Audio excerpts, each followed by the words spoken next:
Just because I wander around the places we would go, hoping that I'd run. Welcome to Just Because podcast, where we discuss anything about life, adulting, and responsibilities. My name is Ja, and today we will discover the treasures of the Philippines, from beaches to islands, highlands, historical spots, must-try food, and activities with our special guest as our tourist guide for today. Let's take some inspirations and tips on how to travel around the Philippines. Guys, my message for you today is just because we see our friends traveling here or outside the Philippines, it doesn't mean na mayaman sila. Sometimes they travel to distress or to escape from the hustle and bustle of the city life, or sometimes it's part of their work. But minsan nagta-travel din sila on a budget. Gaya ng guest natin today, she will be sharing to us her experiences of traveling around our very own country, the Philippines. So, let's welcome our guest today, Miss Jana Marie Vanilio. Yay! Palakpakan! Palakpakan natin si Jana. Hello, Jana! Hello, madlang people, mabuhay. Ayun. O, diba? Ganyan po siya kaligalig.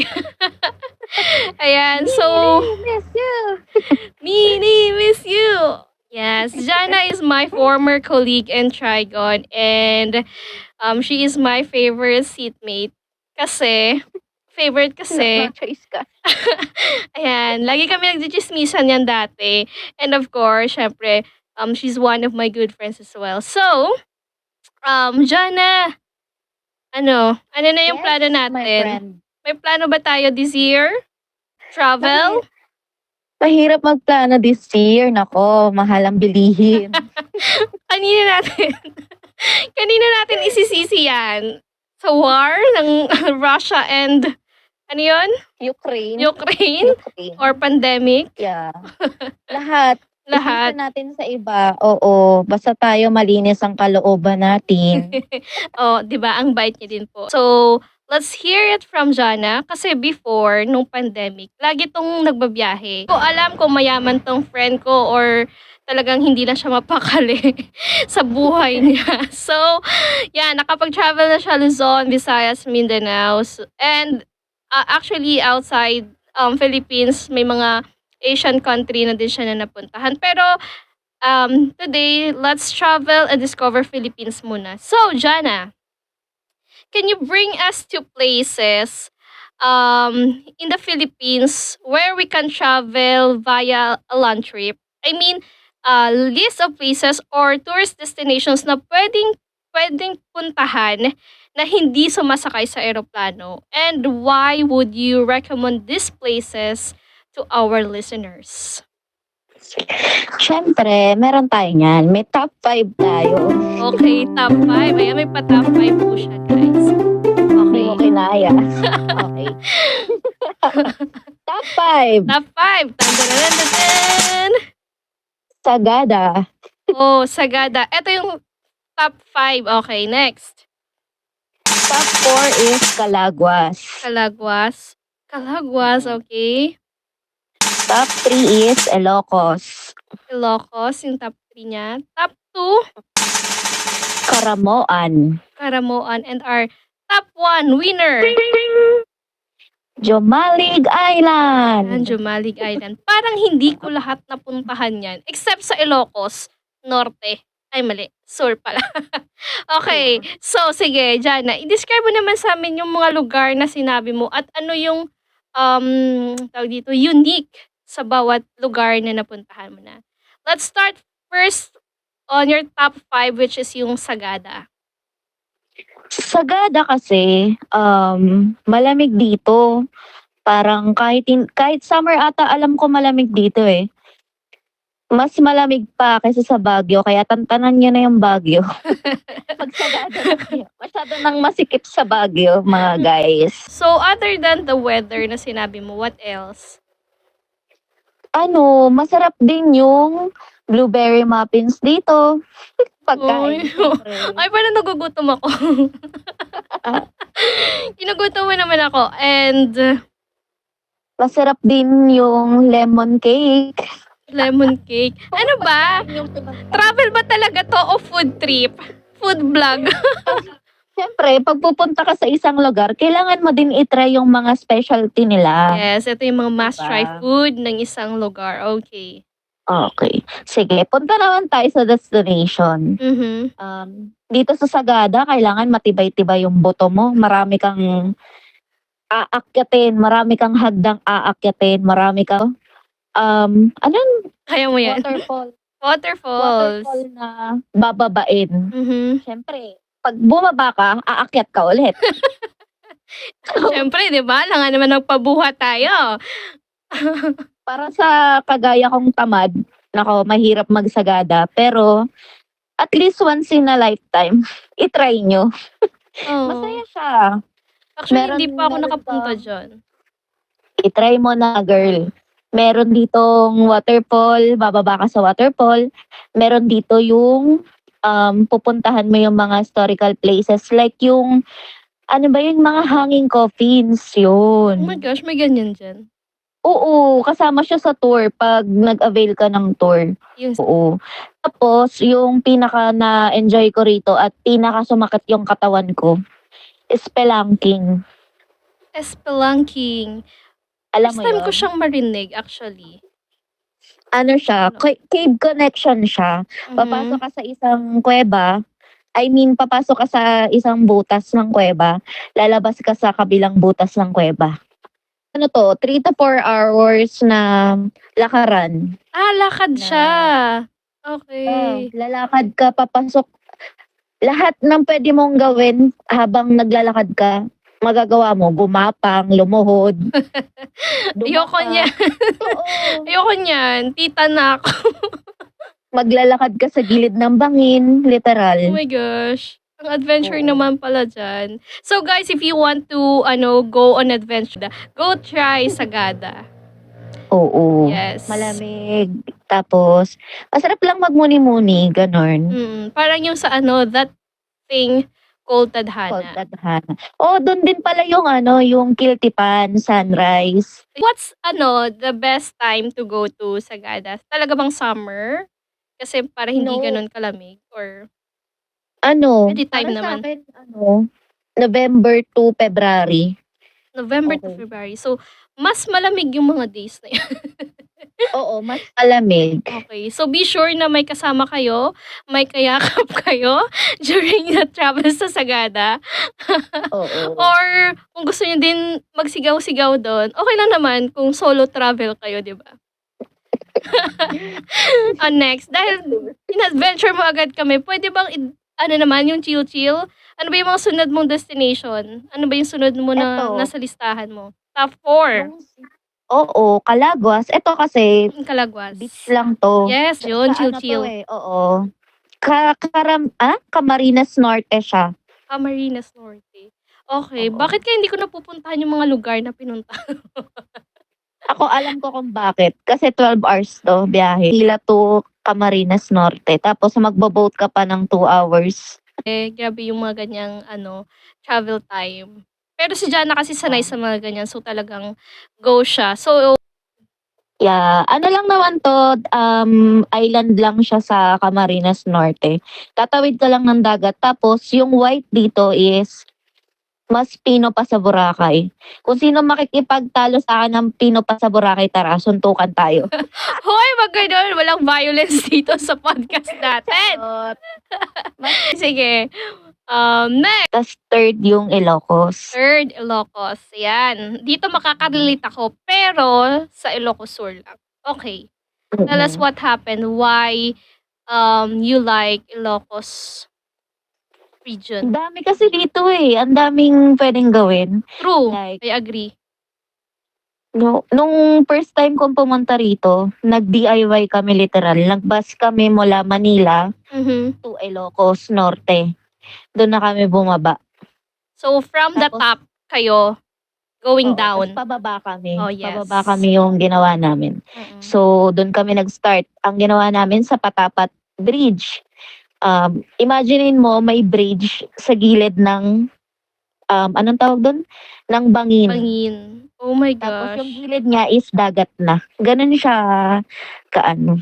Ganun siya kaganda. Kasi 'di ba pag dagat talaga parang ang ganda lang. Alam mo 'yon, yung parang ang relaxing for Yeah. beach lovers. Doon din yung windmill. Windmill. Nag-windmill Oo, din yung sikat kami na doon. windmill. Yeah. Tapos, bukod doon, ang sasarap din ang pagkain doon dyan. Siyempre. I tried their Alam mo? empanada.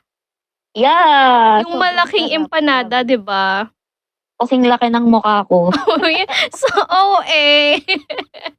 Sobrang parang breakfast, lunch, and dinner namin siya. Ano pa yung pagkain na naalala ko? Siyempre, bagnet. Yun, bagnet. Tama. Bagnet. Ang sarap. Saka yung ano din dyan, na gusto ko din yung ano nila, yung, Pangganisa. oo, yun. Bumili Ako ako nun pa Manila. Ang sarap kasi. Sarap. Oo. Oo. Garlic tea. Yes, correct. Mag-garlic. Correct. Yun.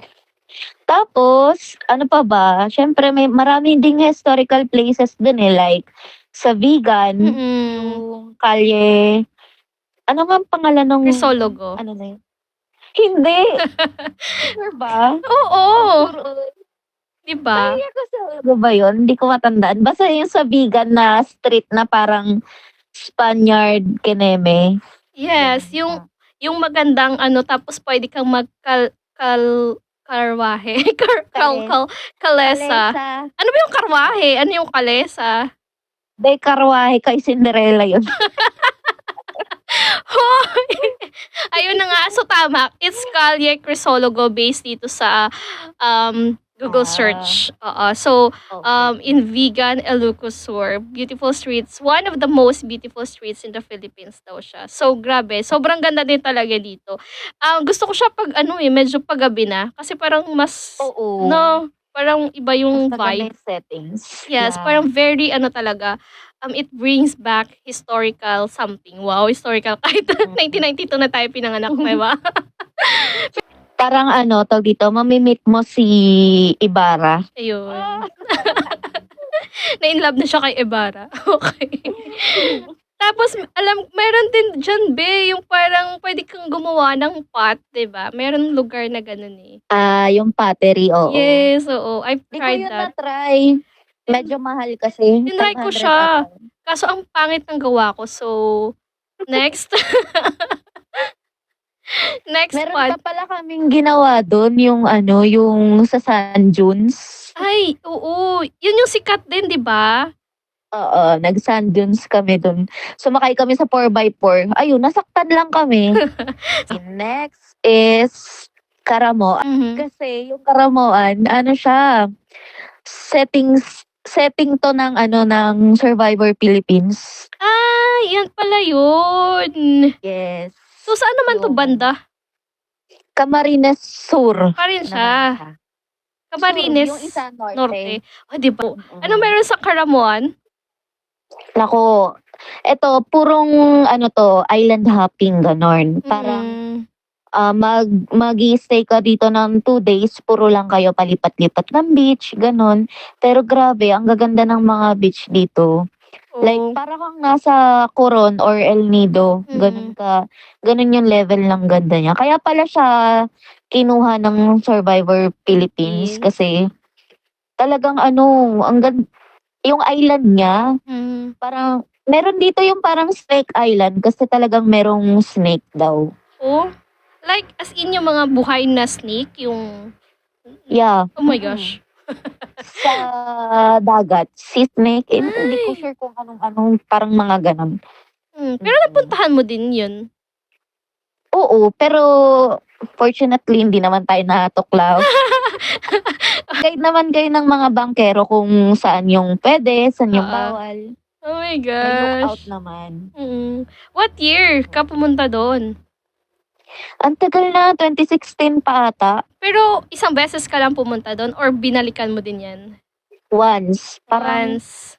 dito sa top 5 ko, Mm-mm. ito lang yung once ako nakapunta. Tapos yung the rest na is paulit-ulit ka na pumupunta doon? Siguro naka-twice. Oo. Okay. Naka more than once. So more of like beach talaga yung Karamoan, no? Okay. Sige. Next. Number 1. Yan na, yung winner. Jomalig. Yung Mali. Nung pinuntahan namin to, 2016 din ata to or 2015.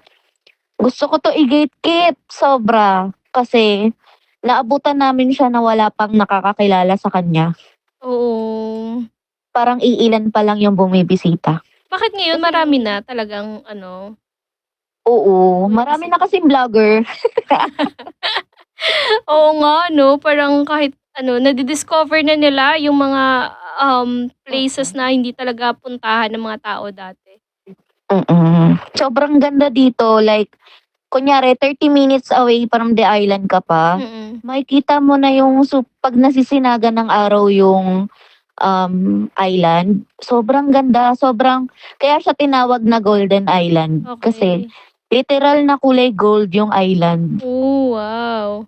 So talagang humaling kami sa Yeah, humaling kami. Yes, sa ganda ng lugar. Mm-mm. Okay. Pero paano yung yung mga food, okay naman ba? Yung tawag dito, yung mga expenses pagdating dyan? Kasi parang another island ba siya?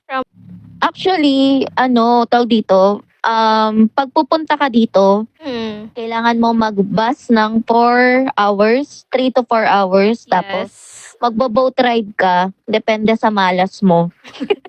So, ano ba yan? May ganyan pa pala? May criteria. Oo. Okay. Kasi pwede kang, may nakatry na ako dito, nag-travel ako ng 4 hours lang sa barko. Nakatry ako ng 6 hours, saka nakatry din ako ng 8 hours. Depende talaga sa malas, girl. So maximum, kung mamalasin ka, 4 hours na 8 land hours. trip plus 12 hours. So mga 8 hours. 8 So lang. total of 12 hours yung travel mo bago ka makapunta sa Golden Island na yon. Oo. Worst case scenario na yan. Worst na yon, guys. So, Oo. syempre doon tayo lagi sa worst, 'di ba? Yung para Adjust your expectations. Yes, para hindi tayo nasasaktan. Alam mo naman, my gosh. So, pag sinwerte ka, ka lang, mga 8 hours. 8 hours lang. Yun. Okay. Tagal pa rin, no? Kahit 8 Oo. hours lang. Ako pa naman, mainipin ako, yung pero kasi, di ba, talagang if you wanna go to beautiful places, talagang you have to go to, tawag dito, wilderness. Yung baga, yung ganon. Bago mo talaga ma-feel na sobrang ganda ng lugar, yung experience na to. Yun. So, Actually, dun sa biyahe mo sa barko, hindi ka pwedeng magmaganda. Bakit? Ang kasabayan mo dun yung mga isda, yung mga inaangkat nila from mainland, papunta dun sa Kasi may community sa Humalig eh. Sa isla. Hindi siya basta island lang, may mga nakatira talaga doon. Grabe, Yeah. no? 4 na So, hindi oras. ka pwede magmaganda kasi kasabay mo yung mga manok. Sobrang ganda. Kasi, di ba, nakailang punta ka eh. Oo, para sa akin, Oo. pag tinatanong ko anong gustong-gusto mong balik-balikan, Humalig, automatic yun. So, eto guys, eto yung top 5 destinations ni Jana. Hopefully, you can do more research or syempre may mga vlogs na din na lumalabas. So, you definitely can check it and go! Kasi, ano ulit yung motto mo, be? When it comes to travel? Tawag dito, live life to the fullest. Ayun, so palakpakan natin na kapag English po siya. Dinaig po niya yung mga Department pa rin po ako. Tagalog department daw tayo today. Pero grabe, amazing kasi kahit Tagalog department to, so syala to kasi nakakapag-travel to. Ibig sabihin mayaman. Mayaman ka ba, B? Hindi ka sure. Pero ito kasi yung talaga, si Jana kasi yung abangers dati ng Piso Fair. So, dahil nag-Piso Fair na tayo, okay, let's fly naman to places in the Philippines via plane. So, similar to my question earlier, Jana, what are the places would you recommend to us na talagang mapapa-in-awe kami sa ganda and masasabi naming hindi sayang yung pinamasahe namin sa eroplano? Siyempre, kung may top 5 sa, Mhm. sa land, Yes. sa land, meron din tayong via plane. Ayun, may pantapat.